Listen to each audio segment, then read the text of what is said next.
ನಮಸ್ಕಾರ ಸ್ನೇಹಿತರೆ, SPS ಮೀಡಿಯಾಗೆ ಸ್ವಾಗತ ಸುಸ್ವಾಗತ.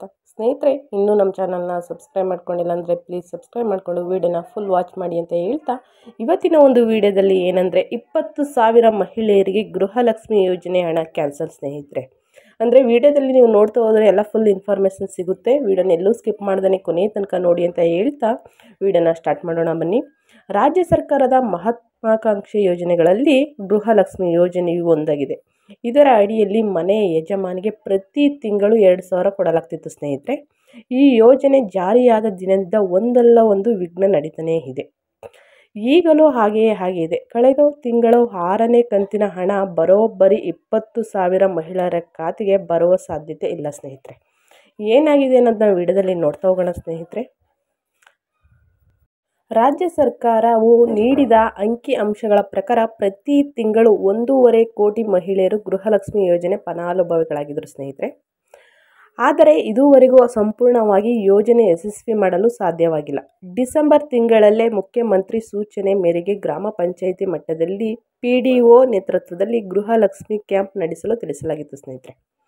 PDOಗಳು ಗ್ರಾಮದಲ್ಲಿರುವ ಪ್ರತಿ ಮನೆಗೂ ತೆರಳಿ ಸರ್ವೆ ನಡೆಸಬೇಕು. ಒಂದು ವೇಳೆ ಯಾರಿಗಾದರೂ ಗೃಹಲಕ್ಷ್ಮಿ ಯೋಜನೆ ಅಡಿ ಜಮಾವಾಗದಿದ್ದರೆ ಯಾವ ರೀತಿಯ ತೊಂದರೆ ಎದುರಾಗಿದೆ ಎಂದು ತಿಳಿದುಕೊಳ್ಳಬೇಕು ಅನ್ನೋದನ್ನ ಆದೇಶ ಮಾಡಿತ್ತು ಸರ್ಕಾರ ಅಂತಲೇ ಹೇಳ್ಬೋದು ಸ್ನೇಹಿತರೆ.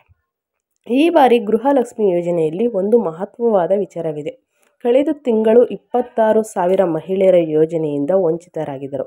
ಇವರು ಅರ್ಹ ಮಹಿಳೆಯರಾಗಿದ್ದರು. ಅವರ ಖಾತೆಗೆ ಹಣ ಜಮಾ ಆಗಲಿಲ್ಲ ಅಂತನ್ನುವುದೇ ಒಂದು ಕೊರತೆ ಇತ್ತು ಸ್ನೇಹಿತರೆ.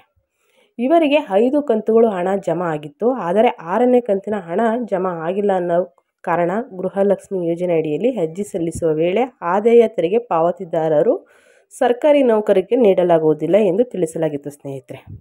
ಹೀಗಿದ್ದರೂ 80,000 ಜನ ಮಹಿಳೆಯರು ಅರ್ಜಿ ಸಲ್ಲಿಸಿದರು. ಇವರನ್ನು ಗೃಹಲಕ್ಷ್ಮಿ ಯೋಜನೆಯಿಂದ ತೆಗೆಯಲಾಯಿತು. ಈ ವೇಳೆ ಉಂಟಾದ ತಾಂತ್ರಿಕ ತೊಂದರೆಯಿಂದ ಅರ್ಹ 26,000 ಮಹಿಳೆಯರ ಖಾತೆಗೆ ಹಣ ಜಮಾ ಆಗಿರಲಿಲ್ಲ ಸ್ನೇಹಿತರೆ.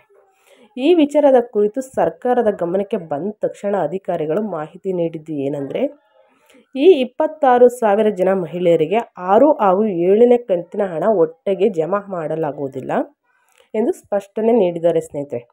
ಇದುವರೆಗೂ ಅರ್ಜಿ ಸಲ್ಲಿಸಿದವರು ಅಥವಾ ಏನಾದರೂ ತೊಂದರೆ ಇದ್ದವರು ಹತ್ತಿರದ ಗ್ರಾಮವನ್ನು ಜನಸ್ನೇಹಿ ಕೇಂದ್ರಗಳಿಗೆ ಭೇಟಿ ನೀಡಿ ನೀವು ಅರ್ಜಿ ಸಲ್ಲಿಸಬಹುದು. ಈ ಮೂಲಕ ನೀವು ಸಹ ಗೃಹಲಕ್ಷ್ಮಿ ಯೋಜನೆ ಲಾಭ ಗಳಿಸಬಹುದಾಗಿದೆ ಸ್ನೇಹಿತರೆ. ವಿಡಿಯೋನ ಕೊನೆಯ ತನಕ ನೋಡಿದ್ದಕ್ಕೆ ಧನ್ಯವಾದಗಳು. ಮತ್ತೊಂದು ವಿಡಿಯೋದಲ್ಲಿ ಸಿಗ್ತೀನಿ. ಥ್ಯಾಂಕ್ ಯು ಫಾರ್ ವಾಚಿಂಗ್ ಸ್ನೇಹಿತರೆ.